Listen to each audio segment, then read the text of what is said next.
Hello बच्चों, मैं स्मिता बिजलवान स्वागत करती हूँ आपका आईसीटी वर्चुअल क्लासरूम में। आशा करती हूँ आप सभी स्वस्थ होंगे और अच्छे से अपनी पढ़ाई कर रहे होंगे।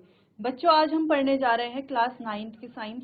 और क्लास 9 साइंस में हमारा चैप्टर चल रहा था स्ट्रक्चर ऑफ एटम। तो इसी को आज के लेक्चर में हम कंटिन्यू करेंगे और एक बार देख लेंगे कि अपने प्रीवियस लेक्चर में हमने कौन कौन से टॉपिक कवर कर लिए थे। चलिए, सबसे पहले हमने जाना था चार्ज पार्टिकल्स के बारे में। यानी कि जो पार्टिकल्स होते हैं ये क्या होते हैं, चार्ज्ड होते हैं, है ना। जैसे इलेक्ट्रॉन्स, उनमें कौन सा चार्ज होता है, उनमें होता है नेगेटिव चार्ज। प्रोटॉन्स, उनमें होता है पॉजिटिव चार्ज। और न्यूट्रॉन्स, न्यूट्रॉन्स बच्चों, न्यूट्रॉन्स में कोई भी चार्ज नहीं होता, ना पॉजिटिव ना नेगेटिव। वो कैसे होते हैं, उदासीन होते हैं, यानी कि न्यूट्रल नेचर के होते हैं। चलिए, तो फिर हमने बात की थी जो प्रोटॉन का जो मास है उसे +1 लिया जाता है ना। प्रोटॉन का मास कितना होता है, +1। वहीं बात करें इलेक्ट्रॉन के मास की, तो इलेक्ट्रॉन का मास प्रोटॉन के मास के जस्ट अपोजिट यानी कि -1 होता है। ठीक है। फिर हमने एटम के स्ट्रक्चर की बात की थी। अब एटम का स्ट्रक्चर कुछ इस प्रकार से होता है कि जो बीच में है वो क्या होता है, वो हमारा न्यूक्लियस होता है। अब ये न्यूक्लियस क्या होता है बच्चों, न्यूक्लियस में प्रोटॉन और न्यूट्रॉन दो क्या होते हैं, दोनों से मिलकर के क्या बनता है, हमारा न्यूक्लियस बनता है, जो कि क्या होता है, डेंस होता है। ठीक। और बाहर से होता है ये ऑर्बिट्स, यहाँ पर इलेक्ट्रॉन्स रिवॉल्व करते हैं। चलिए, फिर हमने पढ़ा था कि थॉमसन ने अपना एटॉमिक मॉडल दिया था। उन्होंने एटॉमिक मॉडल को कंपेयर किया था एक प्लम पुडिंग कह सकते हैं हम, या एक वाटरमेलन से, या एक कुकी, चोको चिप कुकी से कंपेयर किया था। जहां पर उन्होंने कहा था कि जो ये पूरा पार्ट है वो एक पॉजिटिव स्पेयर है, जो कि हमारा प्रोटॉन है, और उसमें ये छोटे छोटे जो सीड्स हैं वो क्या है, एम्बेडेड हैं, और वो क्या है, एक तरह से इलेक्ट्रॉन है। तो इस तरीके से उन्होंने ये बताया था। लेकिन बच्चों, आगे ये जो उन्होंने मॉडल बताया था इसके काफी सारे ड्रॉबैक्स थे और पूरा ही ये गलत हो गया था। फिर इसके बाद जो रदरफोर्ड आए थे, उन्होंने अपना मॉडल दिया था एटम के स्ट्रक्चर का, तो वो काफी हद तक सही था। यहाँ पर गोल्ड फॉयल वाला एक्सपेरिमेंट परफॉर्म किया गया था, जिसको कि हम अपने प्रीवियस लेक्चर में डिटेल में पढ़ चुके थे। चलिए, तो एक बार इसको रिवाइज कर लेते हैं। तो हमने क्या ली थी, एक गोल्ड की क्या ली थी, शीट ली थी, बहुत ही पतली शीट ली थी। फिर यहाँ पर था हमारा रेडियो एक्टिव सोर्स। सोर्स से क्या जाएगी, यहाँ पर लाइट, यानी कि यहाँ पर जो अल्फा पार्टिकल्स हैं उनकी क्या होगी, स्कैटरिंग की जाएगी गोल्ड फॉइल पर। अब अल्फा पार्टिकल की स्कैटरिंग की जाएगी, तो यहाँ पर देखा गया कि कुछ जो है वो कहाँ चले गए, सीधा स्ट्रेट लाइन में चले गए। कुछ जो है, कुछ पार्टिकल जो है कुछ एंगल से डिफ्लेक्ट हो गए, और 1 in a million एक पार्टिकल ऐसा था जो क्या हो गया, वापस बाउंस बैक हो गया। ठीक है, तो ऐसा क्यों हुआ, इसकी वजह से इसके इन्होंने 3 मेजर ऑब्जर्वेशंस बताए। तो पहला ऑब्जर्वेशन था कि alpha particle pass through straight line, पहला ऑब्जर्वेशन ये था। दूसरा था कुछ क्या हो गया, डिफ्लेक्ट हो गया कुछ एंगल से। तीसरा बताया इन्होंने कि 1 in 12,000 यानी कि 12,000 में से कोई एक पार्टिकल ऐसा था जो बाउंस बैक हुआ। ये तो ऑब्जर्वेशन थी। फिर इन्होंने बताया ऐसा हुआ क्यों, इसका इन्होंने कंक्लूजन दिया। कंक्लूजन ये था कि सारे पार्टिकल्स सीधा स्ट्रेट लाइन में क्यों पास हो गए, क्योंकि जो एटम होता है उसका ज्यादातर जो पार्ट होता है वो कैसा होता है, खाली होता है। अब पार्ट खाली होगा इसीलिए तो वो स्ट्रेट लाइन में चले गए। अगर खाली नहीं होता, वहां पर कुछ और चीज होती है, कुछ भी होता, तो वो क्या करते, जो इलेक्ट्रॉन्स थे, वो जो अल्फा पार्टिकल्स थे, वो डिफ्लेक्ट होते, है ना। तो इसीलिए तो ज्यादातर जो पार्टिकल्स थे वो स्ट्रेट लाइन में चले गए, सीधा पास हो गए। क्यों हुए, क्योंकि एटम का जो ज्यादातर पार्ट था वो कैसा था, एम्प्टी था, यानी कि खाली था। नेक्स्ट पॉइंट की बात करते हैं, only a few particles were deflected. अब सिर्फ कुछ पार्टिकल्स ही डिफ्लेक्ट हुए। अब कुछ पार्टिकल ही डिफ्लेक्ट हुए, क्यों हुए डिफ्लेक्ट, ये इंडिकेट करता है कि positive charge of the atom occupy very little space. इससे हमें पता चलता है कि जो पॉजिटिव चार्ज है उसने बहुत ही कम जगह घेरी हुई है। चलिए, तो नेक्स्ट बात करते हैं, a tiny fraction of alpha particles was deflected by 180 degree. अब कुछ पार्टिकल ऐसे थे, 1 in 12,000 एक अल्फा पार्टिकल ऐसा था 12,000 अल्फा पार्टिकल में से, कि जो क्या हो गया, बाउंस बैक हो गया, यानी कि गया और वापस उसी जगह को आ गया, यानी कि 180 डिग्री का एंगल से। 180 डिग्री का एंगल क्या होता है, ऐसा स्ट्रेट स्ट्रेट लाइन होती है। ठीक है, positive charge and mass of the atom are concentrated in a very small region, यानी कि जो पॉजिटिव चार्ज है और मास है वो क्या है, एक बहुत ही छोटे से रीजन में क्या हो रखे, कंसंट्रेट हो रखे। तो ये जो हमारे 3 ऑब्जर्वेशन थी, 3 ऑब्जर्वेशन का ये उन्होंने कंक्लूजन दिया था, जो कि एग्जाम में काफी बार पूछा भी जाता है, तो हम इसे पहले भी पढ़ चुके हैं। चलिए, तो इस तरीके से कुछ उन्होंने स्ट्रक्चर दिया कि इसका ज्यादातर पार्ट क्या है, एम्प्टी है, इस तरीके से इलेक्ट्रॉन्स हैं और बीच में क्या है हमारा न्यूक्लियस है। ठीक, तो इस तरीके से उन्होंने बताया। अब दूसरी बात यह है बच्चों कि यहाँ पर जब हमें बताया गया कि ज्यादातर इसके जो ड्रॉबैक्स थे, कुछ ड्रॉबैक्स हमें यहाँ पर पढ़ने हैं। अब ड्रॉबैक्स क्या थे, इन्होंने यहाँ पर बताया था कि जो इलेक्ट्रॉन है ये कंटिन्यूअसली रिवॉल्व करते रहते हैं। ठीक है, कुछ ऐसे इन्होंने पार्ट्स बताए थे, जिसको जो हमारे बोर मॉडल है उन्होंने अपने एटॉमिक स्ट्रक्चर में कुछ बातें क्लियर की थी। सबसे पहले उन्होंने यही बताया कि electron occupy specific discrete orbitals inside the atom, कि एटम्स के जो है क्या है, स्पेसिफिक अलग अलग डिस्क्रीट ऑर्बिटल्स है, जैसे के एल एम एन, ये अलग अलग शेल्स है जिन्हें ऑर्बिट्स भी कहा जाता है। तो यहाँ पर इलेक्ट्रॉन्स रिवॉल्व करते हैं।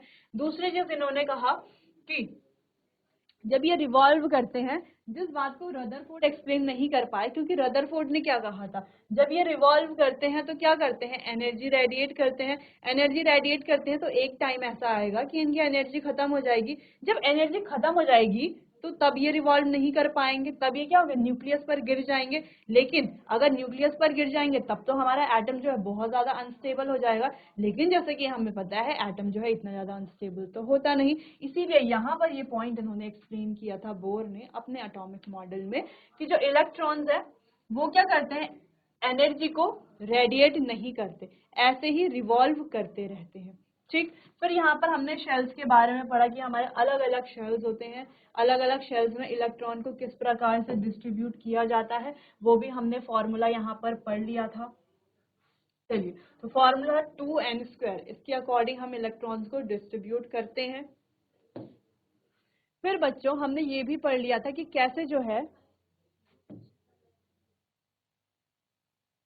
ठीक है, स्टेप वाइज मैनर में कैसे जो है इलेक्ट्रॉन को डिस्ट्रीब्यूट किया जाता है। तो पहले के शेल में इलेक्ट्रॉन्स फिल किए जाएंगे, वहां पर 2 इलेक्ट्रॉन से ज्यादा इलेक्ट्रॉन हम फिल नहीं कर सकते। तो आपको यहाँ पर जितने भी स्ट्रक्चर दिख रहे हैं अलग अलग एलिमेंट के, तो वहां पर देखो फर्स्ट शेल में सबके 2 ही इलेक्ट्रॉन है, 2 इलेक्ट्रॉन से ज्यादा नहीं है, क्योंकि फर्स्ट शेल में 2 इलेक्ट्रॉन से ज्यादा इलेक्ट्रॉन फिल नहीं किए जा सकते।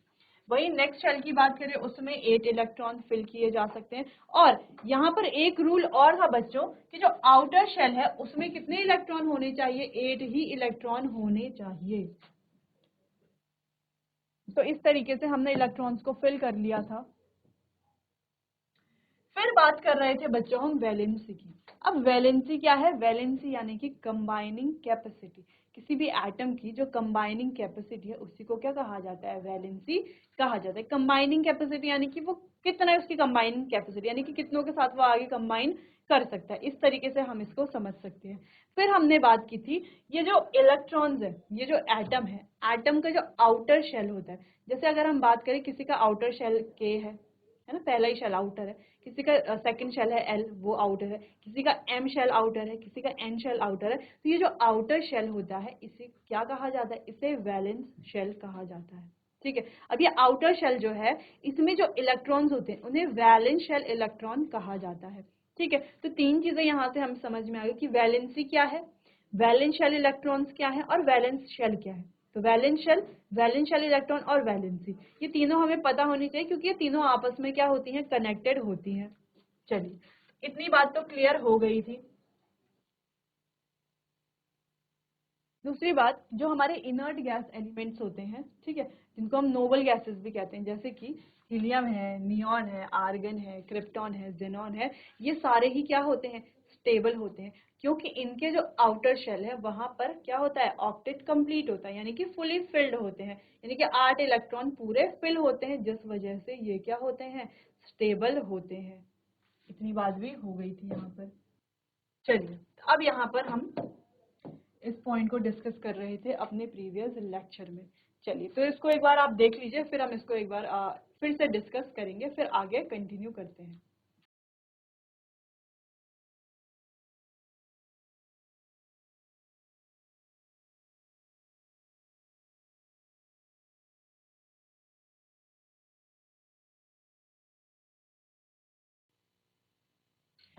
चलिए, तो वैलेंसी हम कैसे पता चलेगा हमें कि किसी भी एलिमेंट की या किसी एटम की वैलेंसी क्या है, कैसे हम बताएंगे वैलेंसी के बारे में। अब देखो, वैलेंस शेल के बारे में तो हम बता सकते हैं, वैलेंस शेल इलेक्ट्रॉन्स के बारे में हम बता सकते हैं, है ना। अगर ये क्या है, अगर हम बात करें एल्यूमिनियम, देखो इसका आउटर शेल में हमें 2-3 इलेक्ट्रॉन दिख रहे हैं, तो ये जो आउटर शेल है ये क्या है, इसका वैलेंस शेल, ठीक है। और इसमें जो ये 3 इलेक्ट्रॉन है ये क्या है, इसके वैलेंस इलेक्ट्रॉन, ठीक। चल, वैसे ही मैग्नीशियम में, वैसे ही सोडियम में, वैसे ही नियोन में, वैसे ही हम आगे और एलिमेंट्स की बात करें, क्लोरीन की बात करें, ठीक है। इधर देखो फ्लोरीन की हम बात करें तो फ्लोरीन में ये, ठीक है, ये क्या है, इसके जो आउटर शेल में इलेक्ट्रॉन्स है ये क्या, वैलेंस इलेक्ट्रॉन्स। वैसे ही ऑक्सीजन के भी ये क्या है, वैलेंस इलेक्ट्रॉन्स, ठीक है। अब हम वैलेंस इलेक्ट्रॉन को क्या वैलेंसी कहेंगे? नहीं, वैलेंस इलेक्ट्रॉन्स को हम वैलेंसी नहीं कह सकते। अब देखो यहाँ पर ऑक्सीजन के पास है 6 इलेक्ट्रॉन इसके वैलेंस शेल में, है ना, वैलेंस शेल में 6 इलेक्ट्रॉन है, तो क्या इसकी वैलेंसी 6 होगी? नहीं, वैलेंसी तो 6 होगी नहीं। तो यानी कि बच्चों, हम जो वैलेंस शेल इलेक्ट्रॉन्स हैं उनको वैलेंसी नहीं कह सकते। तो वैलेंसी किसे कहा जाएगा? वैलेंसी फाइंड कैसे करेंगे हम इलेक्ट्रॉन्स की? चलिए, इसीलिए हम यहाँ पर इसे रीड करेंगे एक एक करके, सारे पॉइंट्स को फिर समझेंगे। चलो, आउटरमोस्ट शेल विद 8 इलेक्ट्रॉन, यानी कि जिसमें आउटरमोस्ट शेल में 8 इलेक्ट्रॉन होंगे उसे ऑक्टेट कहा जाएगा। तो क्या इनमें से किसी को ऑक्टेट कहा जाएगा? देखो, इसको कहा जाएगा ऑक्टेट, क्योंकि इसके 1 2 3 4 5 6 7 8 आउटरमोस्ट शेल में नियॉन के कितने इलेक्ट्रॉन है? 8 इलेक्ट्रॉन है, इसीलिए इसे क्या कहा जा सकता है, इसके आउटरमोस्ट शेल को, इसको क्या कहा जा सकता है, ऑक्टेट कहा जा सकता है, ठीक है। चलिए, atoms react to achieve octet by sharing. अब देखो, ये ऑक्टेट है इसके पास, इस वजह से ये क्या होता है, स्टेबल होता है।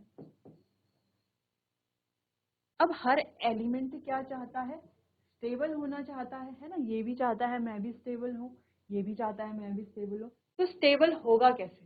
तो अगर हम सोडियम की बात करें तो सोडियम कैसे स्टेबल होगा? तो स्टेबिलिटी का पहला पॉइंट, पहली सीढ़ी हम ये समझ गए हैं कि इसके आउटर मोस्ट शेल में, यानी कि वैलेंस शेल में कितने इलेक्ट्रॉन होने चाहिए? 8 इलेक्ट्रॉन होने चाहिए। हीलियम को छोड़ करके, क्योंकि वो एक एक्सेप्शनल केस है, वो डुबलेट में भी स्टेबल हो जाता है, यानी कि उसके आउटर मोस्ट शेल में 2 इलेक्ट्रॉन होते हैं, वो तभी भी स्टेबल हो जाता है, ठीक है। बाकी हमें बाकी एलिमेंट्स की बात करनी है। तो यहाँ पर ये जो नियॉन है ये स्टेबल कैसे हो रहा है? क्योंकि इसके आउटर मोस्ट शेल में क्या है, 8 इलेक्ट्रॉन है। सिंपल सी बात है। तो अगर सोडियम के भी और मैग्नीशियम के और एल्यूमिनियम के भी आउटर मोस्ट शेल में 8 इलेक्ट्रॉन हो जाए तो ये तीनों भी क्या हो सकते हैं, स्टेबल हो सकते हैं, बिल्कुल हो सकते हैं। लेकिन जैसे कि हम यहाँ पर देख पा रहे हैं कि इसके आउटर मोस्ट शेल पर है 1 इलेक्ट्रॉन, इसके आउटर मोस्ट शेल पर है, आप काउंट कर लीजिए, 1 और 1 ये 2 इलेक्ट्रॉन, और इसके आउटर मोस्ट शेल पर है 3 इलेक्ट्रॉन। लेकिन आउटर मोस्ट शेल पे कितने इलेक्ट्रॉन होने चाहिए? होने चाहिए हमारे 8 इलेक्ट्रॉन, ठीक है। तो यहाँ पर 1 है, 2 है, 3 है, तो ये तो अभी तो स्टेबल नहीं होंगे। तो हम इन्हें स्टेबल कैसे करेंगे? तो कैसे हम इन्हें स्टेबल बनाएंगे? देखो, अब इसके पास आउटर मोस्ट शेल में 1 इलेक्ट्रॉन है, या तो ये 7 इलेक्ट्रॉन किसी से ले ले, अगर ये कोई इसको 7 इलेक्ट्रॉन दे देता है तो इसके आउटर मोस्ट शेल में 7 इलेक्ट्रॉन ही किससे ले लेता है, और 1 इलेक्ट्रॉन इसके पास है, 8 इलेक्ट्रॉन होकर के ये स्टेबल हो जाएगा, ठीक है। या तो दूसरा ऑप्शन भी है इसके पास, क्योंकि 7 इलेक्ट्रॉन किसी से लेना बहुत मुश्किल है, किससे मांगेगा 7 इलेक्ट्रॉन, है ना, कहाँ कहाँ से तो लेगा 7 इलेक्ट्रॉन। तो इसीलिए एक और इजी ऑप्शन भी है कि ये क्या करे, अपना 1 इलेक्ट्रॉन भी किसी को दे दे, किसी को, किसी जरूरतमंद को, किसी को जरूरत है तो अपना 1 इलेक्ट्रॉन ही किसी को दे दे। अगर इसने अपना 1 इलेक्ट्रॉन भी दे दिया तो ये वाला शेल अब इसका आउटर शेल रहेगा नहीं, सिंपल। अब इसका आउटर शेल बन जाएगा ये वाला, क्योंकि इस वाले शेल में तो इलेक्ट्रॉन ही नहीं है ना, तो देखा जाए तो ये तो आउटर शेल अब है ही नहीं। अब आउटर शेल बन गया है ये वाला शेल, ठीक है। अब इसमें तो 8 ही इलेक्ट्रॉन है, 1 2 3 4 5 6 7 8, क्योंकि ये जब फिल हुआ होगा तभी तो बाहर वाले शेल में इलेक्ट्रॉन आए होंगे, ठीक है। तो यानी कि इसके 1 इलेक्ट्रॉन देने से ये स्टेबल बन गया, है ना, इसने 1 इलेक्ट्रॉन दिया। अब इसके आउटर शेल में क्या आ गए, 8 इलेक्ट्रॉन आ गए, है ना। अब ये स्टेबल हो चुका है, यानी कि ये स्टेबल हुआ कैसे, 1 इलेक्ट्रॉन को देने की वजह से, है ना। तो इसकी वैलेंसी हो जाएगी 1, क्या हो जाएगी वैलेंसी 1, ठीक है, ये तो बात हो गई वैलेंसी।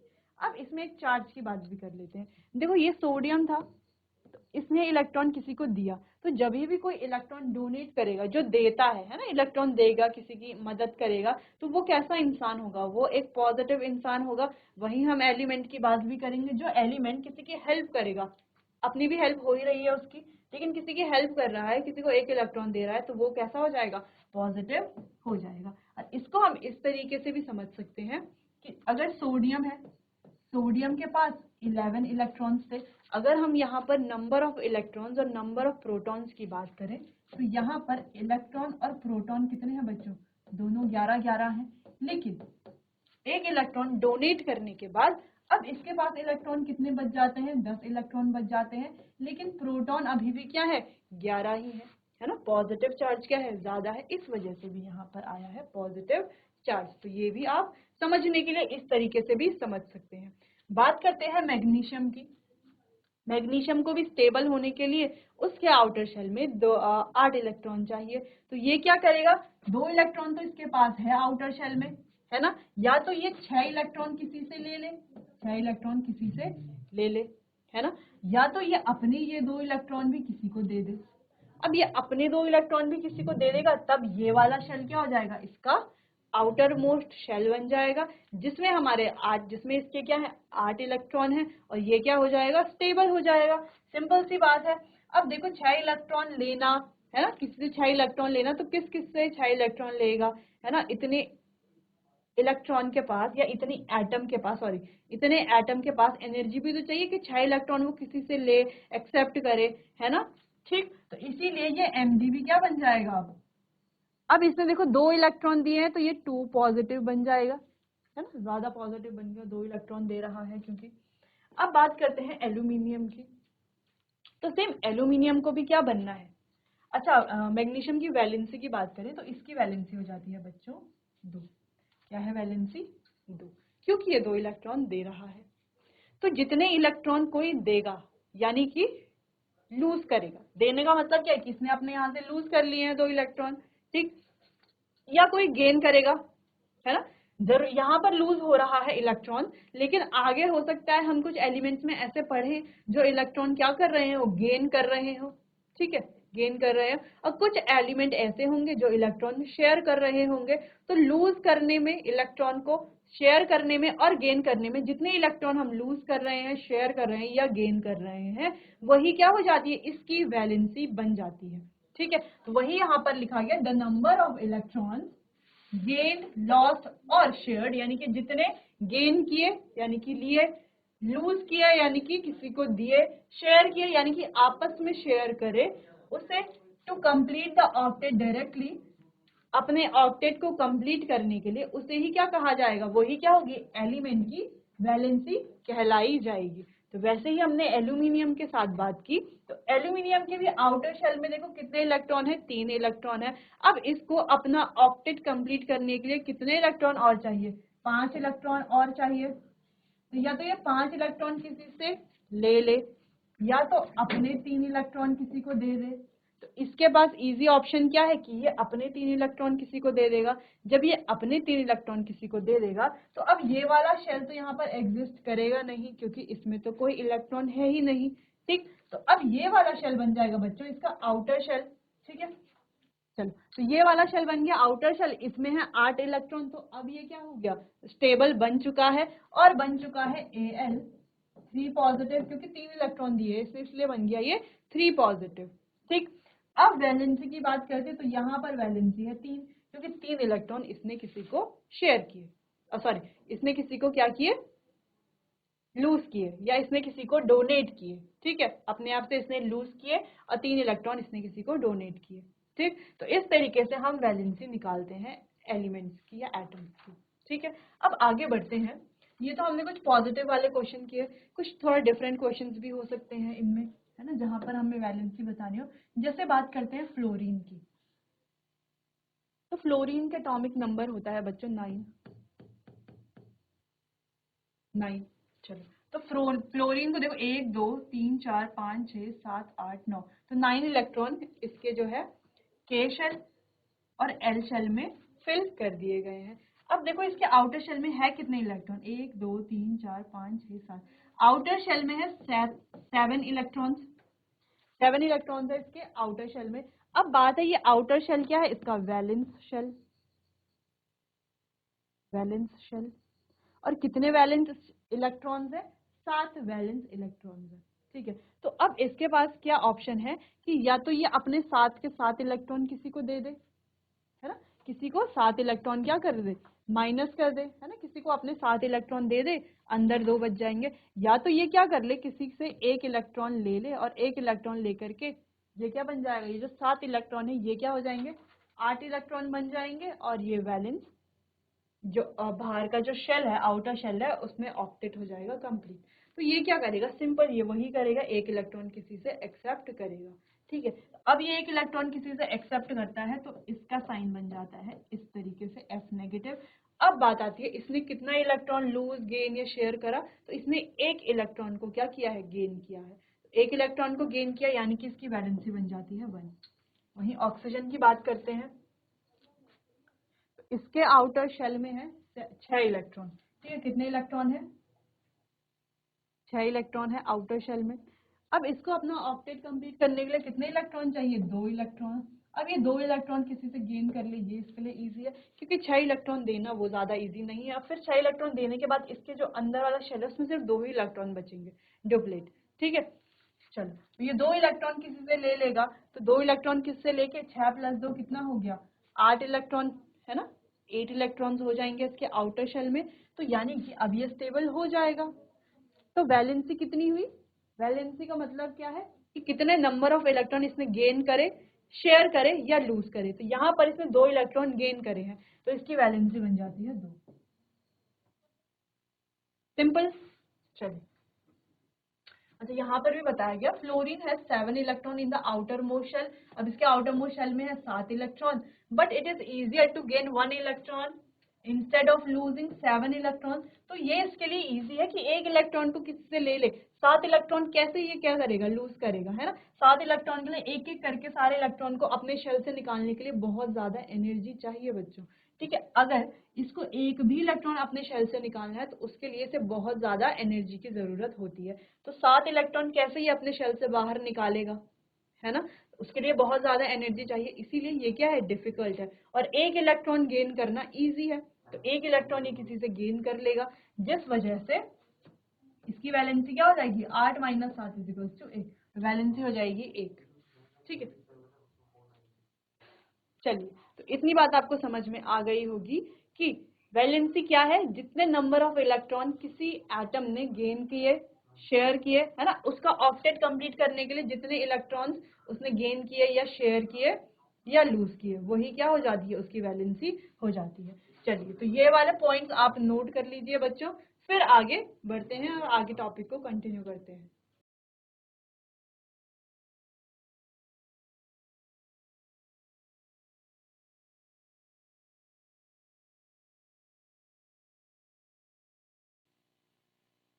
चलिए, तो ये तो था वैलेंसी का कॉन्सेप्ट कि वैलेंस शेल क्या होता है, वैलेंस शेल इलेक्ट्रॉन क्या होता है और वैलेंसी क्या क्या होती है, हमें कैसे पता चलेगा किसकी वैलेंसी क्या है। चलिए, तो आपने स्टार्टिंग में एक टेबल देखी होगी बच्चों। अब इसके बाद हम एटॉमिक नंबर, मास नंबर के बारे में बात करेंगे, उसमें डिस्कशन करेंगे। तो अब बढ़ते हैं इस टेबल की ओर। तो ये टेबल आपने देखी होगी, तो यहाँ पर अलग अलग एलिमेंट्स लिखे हुए हैं, उनकी वैलेंसी लिखी हुई है, ठीक है। तो आप एक बार यहाँ से देख सकते हैं, जैसे देखो हाइड्रोजन, नंबर ऑफ प्रोटॉन्स कितने हैं, नंबर ऑफ न्यूट्रॉन्स के बराबर ही होंगे, सॉरी नंबर ऑफ इलेक्ट्रॉन्स के बराबर ही होंगे, क्योंकि किसी भी न्यूट्रल एटम में नंबर ऑफ प्रोटॉन्स और नंबर ऑफ इलेक्ट्रॉन्स क्या होते हैं, हमेशा सेम होते हैं। जैसे अगर हम बात करें सोडियम की, ठीक है, सोडियम की, तो यहाँ पर इसका एटॉमिक नंबर होता है 11।